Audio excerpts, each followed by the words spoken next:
Hello, welcome to our research presentation, exploring current practice patterns in the management of upper extremity nerve entrapment syndromes. My name is Brianna Burke, and with me is Camlyn Monfort, Karen Baker, Hollis Tharp, and Paige Scanlon. Our faculty mentor is Dr. Sunny Alford.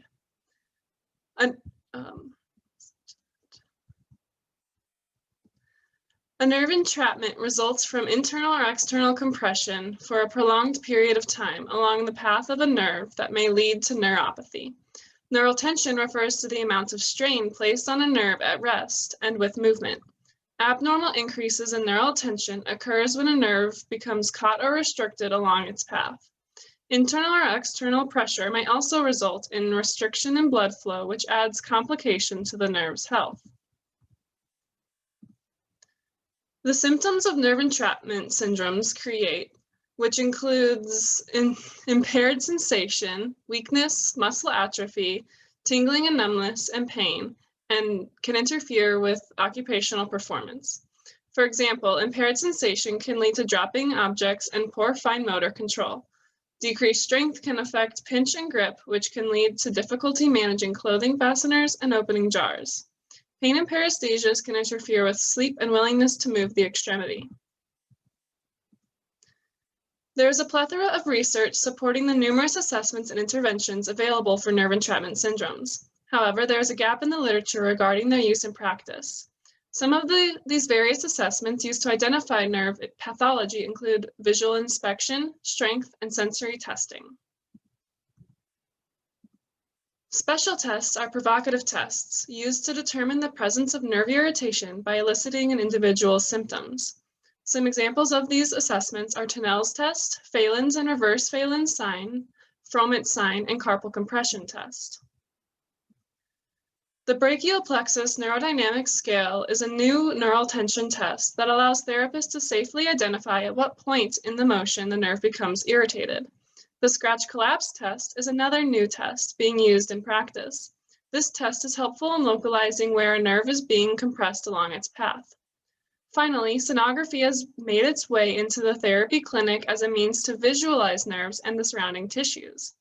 This helps identify sources of entrapment and gliding capabilities. Similar to assessments, the amount of options available for the treatment of neural entrapment was found to be numerous. Some interventions cited include resting the extremity and fabricating splints to limit repetitive motion, providing patient education and intervention to improve posture and ways to avoid irritating the nerve further, the provision of adaptive equipment, and graded motor imagery. Modalities such as heat, ultrasound, and laser therapies have also been cited in the literature. Soft tissue mobilization and massage to clear restrictions, loosen fascia, and increase blood flow have also been advocated. Kinesiotape and cupping are used to pull on the skin and fascia to release restriction along the path of the nerve. And now Camlyn will discuss our problem statement, purpose of our study, and methods. Despite nerve entrapment syndromes being some of the most commonly seen conditions in the upper extremity, there's great variability in how practitioners evaluate and treat these conditions. In addition, there are limited clinical guidelines regarding the best practice patterns. The purpose of our study was to explore current assessments and interventions being utilized by practitioners, to determine the most frequently used techniques, and to identify the techniques deemed as being most beneficial. We had 3 research questions to guide our study. Our first research question was, how do practitioners assess nerve entrapment syndromes? Our second was, how do practitioners treat nerve entrapment syndromes? And lastly, what techniques are more commonly used and perceived as being the most effective? We obtained approval from the Rockhurst Occupational Therapy Department and Rockhurst University Institutional Review Board. To test our research questions, an electronic survey was developed to gain a better understanding of the current practice patterns used in the assessment and intervention of neural tension. Our variables of interest included exposure to new techniques and findings, assessment methods, and intervention methods. A 27-question survey was developed based on information identified in our literature review and was piloted on 18 local participants. Based on their feedback, edits were made to the survey. The survey was then vetted by 3 blind reviewers from the American Society of Hand Therapists. The final survey consisted of 32 questions and was disseminated by the American Society of Hand Therapists to participants via email in July of 2020. Participants were then asked to complete an electronic informed consent, demographic questions, and assessment and intervention questions regarding nerve entrapment syndromes. To minimize breach of confidentiality, all electronic data was de-identified and stored on a password-protected computer. For participants to have been included in our study, they had to be currently licensed and practicing occupational therapists, physical therapists, or certified hand therapists who are able to read and understand written instructions and provide informed consent. Participants also had to have access to email or a computer to take the electronic survey. Our exclusion criteria included non-practicing therapists and therapists that did not treat nerve entrapment and neural tension syndromes. 173 participants completed the survey. 57% of the participants were OTs and CHTs, 16% of the participants were just OTs, and 19% of the participants were CHTs with no other identified discipline. The primary area of practice of the participants was outpatient orthopedics and hands. 82% of our participants possessed over 11 years of experience, and 62% possessed over 21 years of experience.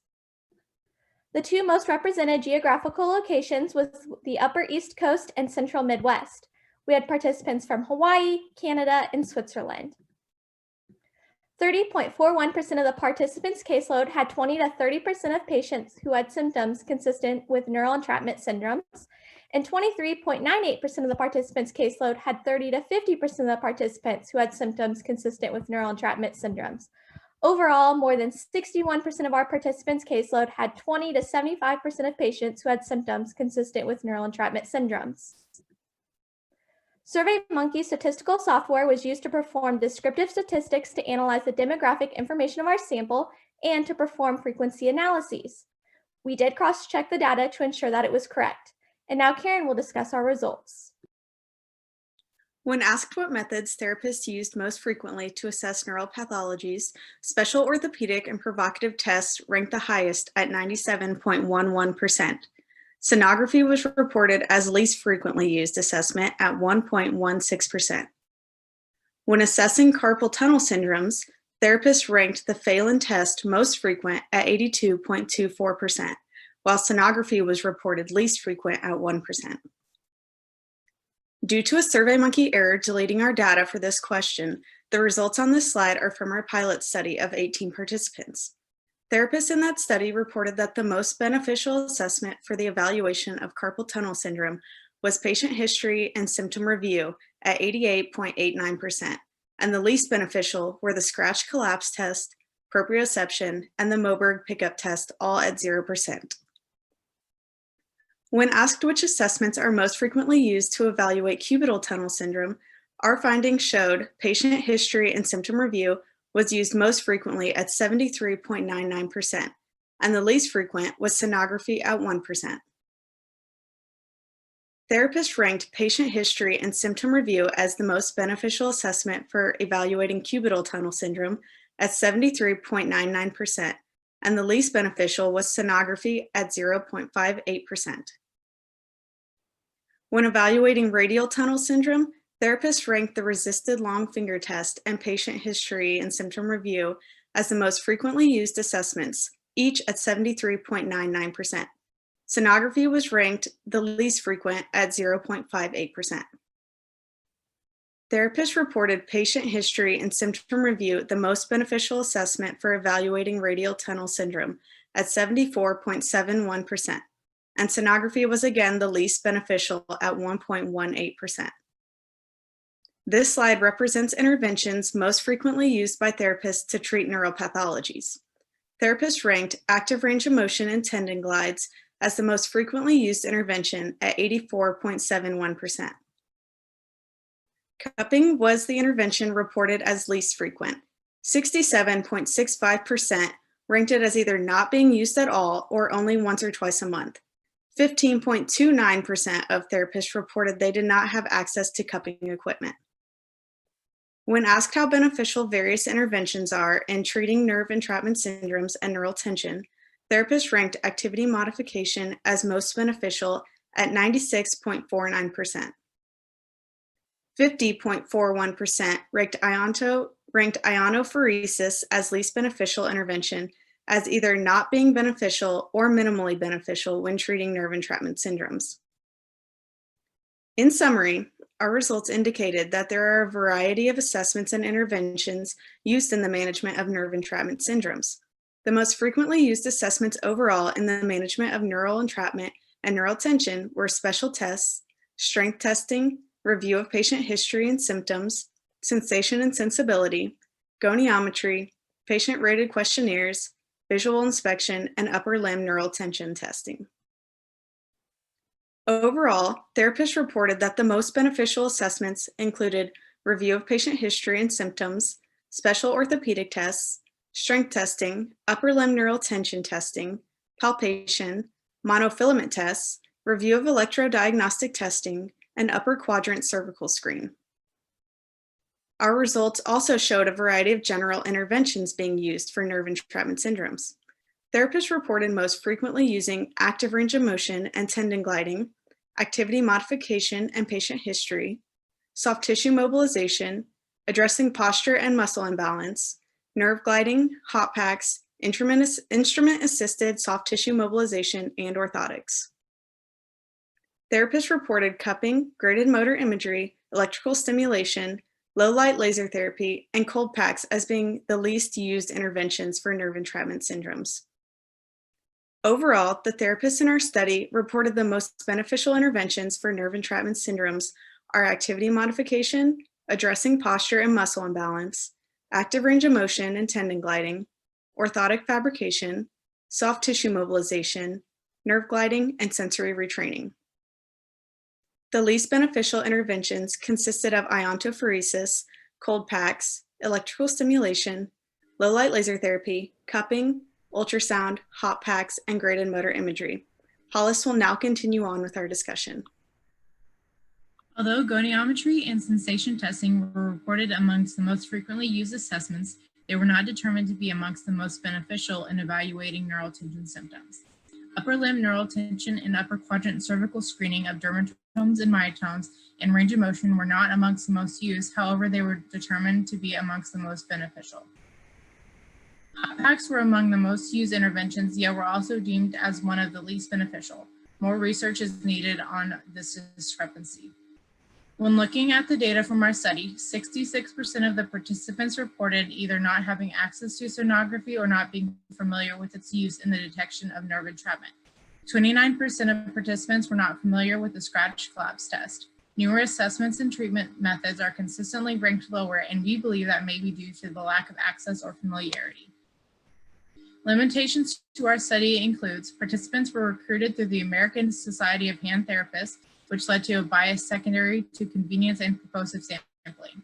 The majority of our respondents were OTs/CHTs working in an outpatient setting, which decreased the diversity of populations due to a significantly smaller portion of those sampled were PTs as opposed to OTs, CHTs, or both. Although we did allow an other option on each of our survey questions, a more thorough inclusion of special tests and definitions of categories would have improved the accuracy of our results. Some specific tests we could have included are ulnar nerve tests such as the Igawa test, the CARD test, and the Wadesworth elbow flexion test. Median nerve tests such as the lumbrical excursion test and pressure over the pronator, and evaluation of thoracic outlet aids and differential diagnosis of proximal nerve entrapments could have also been included. A specific selection for patient education and postural assessments were not included in the survey and were instead grouped under together broader categories such as visual inspection and activity modification. The category of postural assessment may have ranked high, seeing as postural correction was ranked second under the most beneficial interventions. And now Paige will discuss the implications for OT in future research. As for implications for occupational therapy, identification of current practice patterns in the management of nerve entrapment syndromes assists in guiding occupational therapists in choosing assessments and interventions that have been determined to be effective. Identification of methods determined to be less used or less beneficial either indicates the modality is not effective or not well known within the profession. This information can guide future research. Future research on the effectiveness of the commonly used methods identified in this study is indicated. Future research efforts should be focused at establishing reliability and validity of the newer assessments and dissemination of that information across disciplines and diagnoses. For example, one person in our study said they only use graded motor imagery for chronic regional pain syndrome. Future research could look into possible reasons why. In conclusion, seeking expert opinion helps bridge the gap between what is in the literature and what is going on in the clinic. Results of our study can serve as a guide for clinical practice and steer future research aimed at identifying evidence-based assessments and interventions in the management of neural tension and nerve entrapment syndromes. Here are our references.